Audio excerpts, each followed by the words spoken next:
Hi, everyone. Today we're going to be in our digital writers workshop. We are going to be talking about paragraphs. So our goal today is to learn about when and how to use paragraphs. And this is important because it helps our reader to better understand what we're trying to tell them. So for example, if you were to just write a long essay and you used no paragraphs at all, your reader would have a very hard time following what you're saying because it's so much information that's not being split up. So let's go ahead and talk about what is a paragraph. I know that most of you have a basic idea of what a paragraph is, but let's get a little bit more in detail. A paragraph is specifically a section of writing that usually deals with one theme or idea. So that means that when we're looking at a paragraph, we're not seeing a lot of ideas grouped up together or a lot of themes grouped up together. We're just seeing one. It's an overarching idea. So let's see what that might look like in a piece. This is from the New York Times. It just came out yesterday, and it says a gut makeover for the new year. So let's look at the paragraphs that this author has created, and let's try to understand how the author decided to group ideas as he did. So let's jump in, and you can read along as I'm reading. If you're making resolutions for a healthier new year, consider a gut makeover. Refashioning the community of bacteria and other microbes living in your intestinal tract, collectively known as the gut microbiome, could be a long-term investment in your health. All right, did you see how the author organized ideas here? It looks like the author here is introducing the idea about ways to make over our new year, and specifically, he's going to be talking about a gut makeover.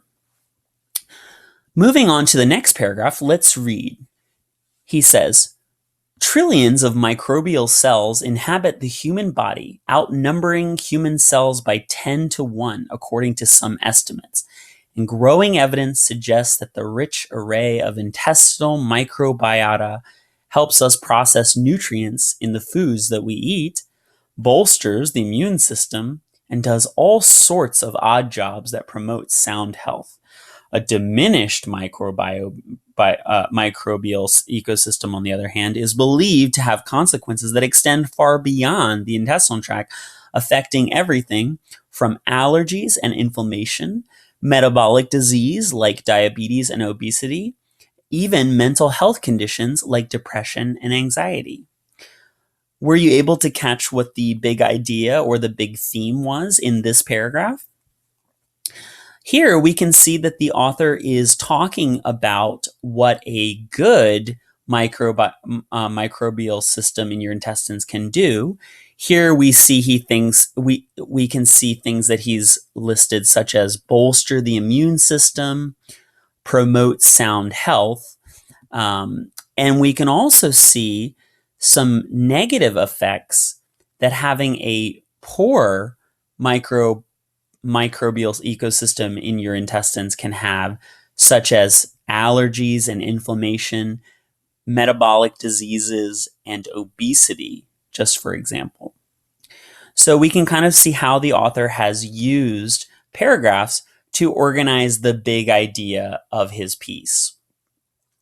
Now, let's move on to a student piece, and let's see if we can help this student to better organize her ideas in her piece. Now, this student wrote a piece about chocolate milk, and what she's trying to do is she's trying to show that chocolate milk is an unhealthy drink. So let's see if we can kind of find out what her big ideas, her big themes are, and let's see if we can help her to group it all together. She says, chocolate milk should not be allowed because it has added sugar. Too much sugar causes obesity in kids. Obesity is the condition of being fat or overweight. There are 28 grams of sugar in chocolate milk and 11 grams of sugar. An average school lunch is 52 to 59 grams of sugar. If you add chocolate milk, then a kid is consuming 80 to 87 grams of sugar, and they are not done with the day. Here is what sugar will do to your body. It can cause gum disease, risk of obesity, diabetes, and heart disease. Sugar interferes with the immune function. You can get chromium deficiency. Sugar accelerates aging, tooth decay. It affects behavior and cognition. Sugar increases stress, and sugar takes the place of important nutrients. So we can see a lot of connections between the piece that we just read. Both are about health. But here we can see that the student is focusing on sugar. That's the main idea. That's the big idea this student was trying to organize. Now, if you look right here, we can see that the student has sort of split up her paragraph. Now, since this is all related to sugar, this can all be one paragraph. Let's actually scooch this back up here by pressing delete. And now this is all part of the paragraph about sugar. Here again, we can see that this student has tried to create a new paragraph. But that is not necessary because even though she is talking about gum disease, risk of obesity, and diabetes, it's still related to sugar. So we can still group this together with sugar. Okay. Now, just to have a perspective, let's go down and let's see what the next paragraph is about. If she has done a good job, it should be about something different than sugar.